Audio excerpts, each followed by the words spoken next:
산부인과 선생님이 계신 것 같아서 좀 마이크를 전해드리면 어떨까 싶습니다. 네. 네, 안녕하십니까. 아까 대통령님께서 사실 제가 하고 싶은 얘기 많이 해주셨는데, 저는 해운대 백병원 권역모자의료센터 센터장이고 산부인과 교수 상과로 재직하고 있는 조현진이라고 합니다. 산부인과 소송 문제, 의료수가 문제, 위험 회피 문제 다 하나하나 조목조목 다 얘기를 너무 잘해 주셨는데, 현장에서 체감하는 걸 좀 상세하게 설명드릴까 합니다. 상세하게 하지 말고 간단하게. 네, 알겠습니다. 저희 상과는 사실 그 교수가 적어도 한 4명은 있어야지 최소한으로 돌아갑니다. 왜냐하면 외래를 봐야 되고 수술을 해야 되고 전원 오는 환자를 봐야 되고 그 중환자실에 이제 고위험 산모실에 입원해 있는 환자를 봐야 되기 때문에 그렇죠. 그래서 낮에 최소한 3명이 근무를 하고 밤에 1명이 당직을 서고 주말에 1명이 당직을 선다고 계산을 하면 일주일에 228시간이 나오고, 이걸 4명이 권역모자의료센터 기준이 4인이기 때문에 4명이서 일을 하면 57시간이 되는데, 저희 해운대 백병원에는 상과 전문의가 2명이 있습니다. 일주일에 산술적으로 114시간을 근무를 하고 있고 일주일이 168시간이거든요. 근데 이게 딱 시간을 정해서 하는 게 아니라 저희는 밤에도 산모 오면 나가고 지금도 갑자기 이상하다 그러면 뛰어나가야 되고 하기 때문에 그냥 일상이 없다고 생각하시면 되겠습니다. 산술적으로는 114시간이지만. 그래서 저희 졸업하는 전공의들한테 저희가 인력을 구하기 위해서 많이 애를 쓰지만 전공의들이 하고자 하지 않습니다. 첫째는 너무 무서워요. 둘째는 저는 교수님처럼은 못 살아요.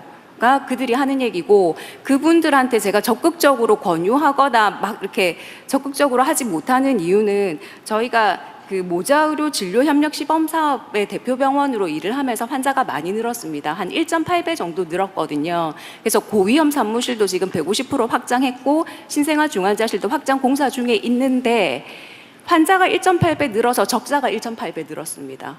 그래서 제가 하면서도 이거 계속 이런 상황에 고민이 되는 가운데서 전공의들을 막 적극적으로 이 상과를 하자고 얘기할 수는 없는 상황이죠. 근데 물론 이제 그 수가 체계가 많이 개선이 되었는데, 그 중에서 아쉬운 점은 분만 전 고위험 산모에 대한 수가가 너무 반영이 되지 않았습니다.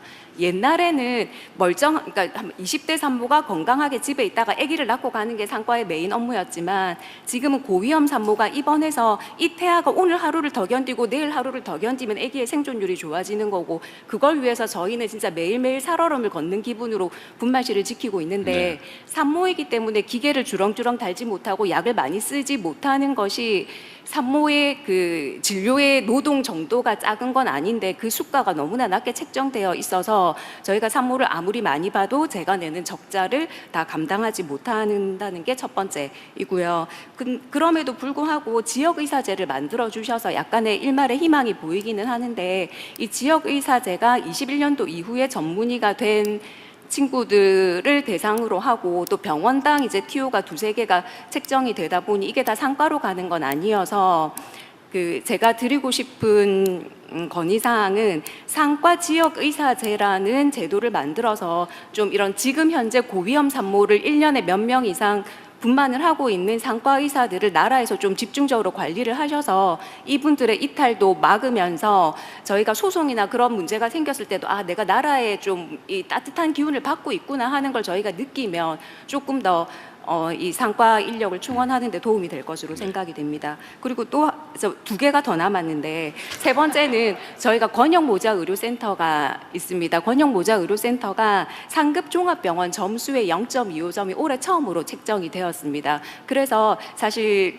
맨날 적자 내는 부서지만 상급 종합병원의 점수가 0.25점 책정이 되면서 그래도 약간 우리 이거 부족한 거 해주세요라고 얘기를 할 수 있게 되기는 했는데, 이 배점을 조금 더 올리면서 그거를 이제 상과 의사의 기준이 충족하면 그 점수를 주는 걸로, 상과 의사가 4명이 충족되지 못하면 상종에서 점수를 깎든지 주지 않던지 하면, 이게 3년 후에 지금 당장 없는 상과 의사를 어디서 데려올 수는 없기 때문에 3년 후에 상종 평가할 때까지는 아마 그런 제도가 미리 공표가 된다면 병원에서 전사적으로 지금 졸업할 전공의들이나 일하는 전공의들을 더 적극적으로 병원에서 권유를 할 것으로 생각이 됩니다. 산부인과 전공의가 부족하긴 하지만 산부인과 전공의가 없는 게 아니라 산부인과 전공의 중에서 상과를 할 사람이 없는 거거든요. 그리고 마지막으로 한 가지만 더 말씀드리면 그 소방서에서 불이 안 난다고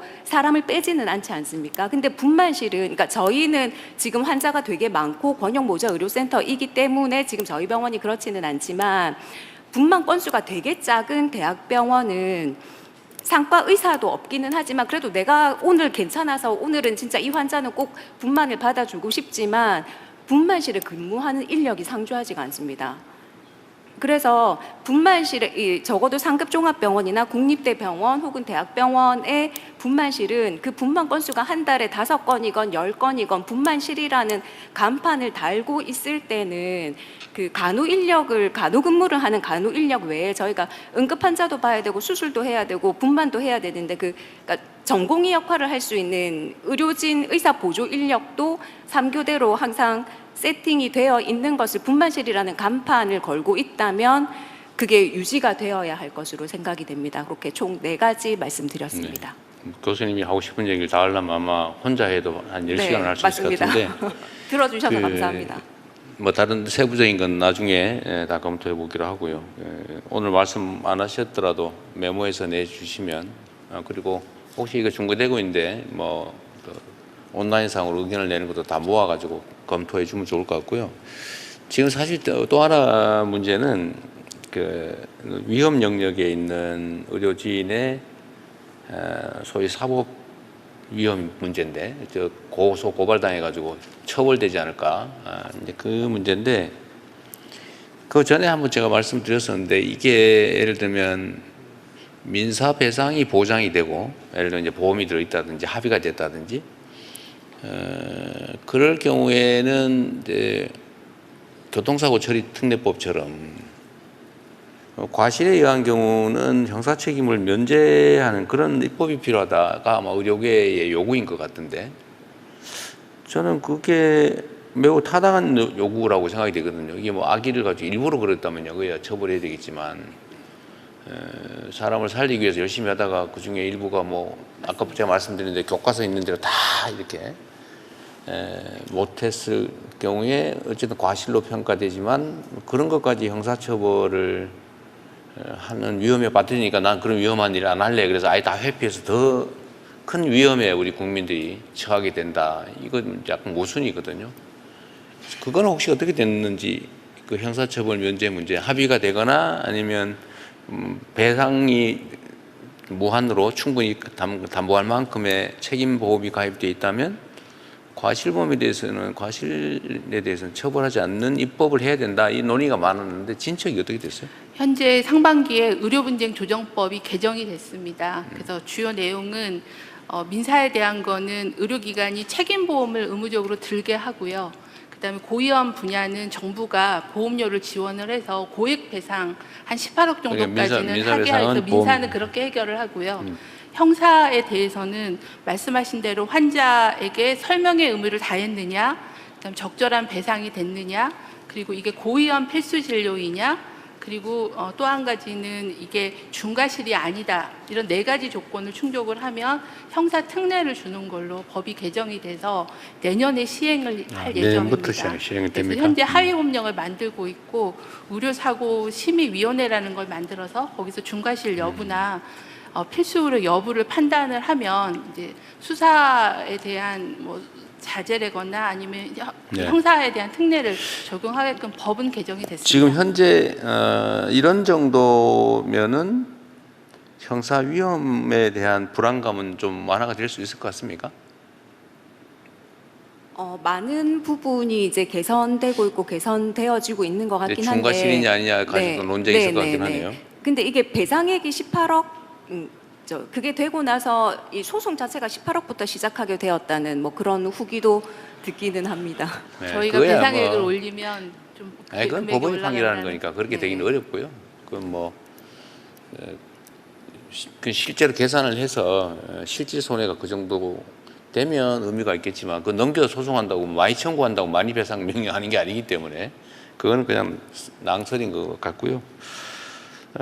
어쨌든 알겠습니다. 또 다른 분들 의견도 들어봐야 되니까요. 네, 필수료 쪽에서 아무래도 많은 분들께서 손을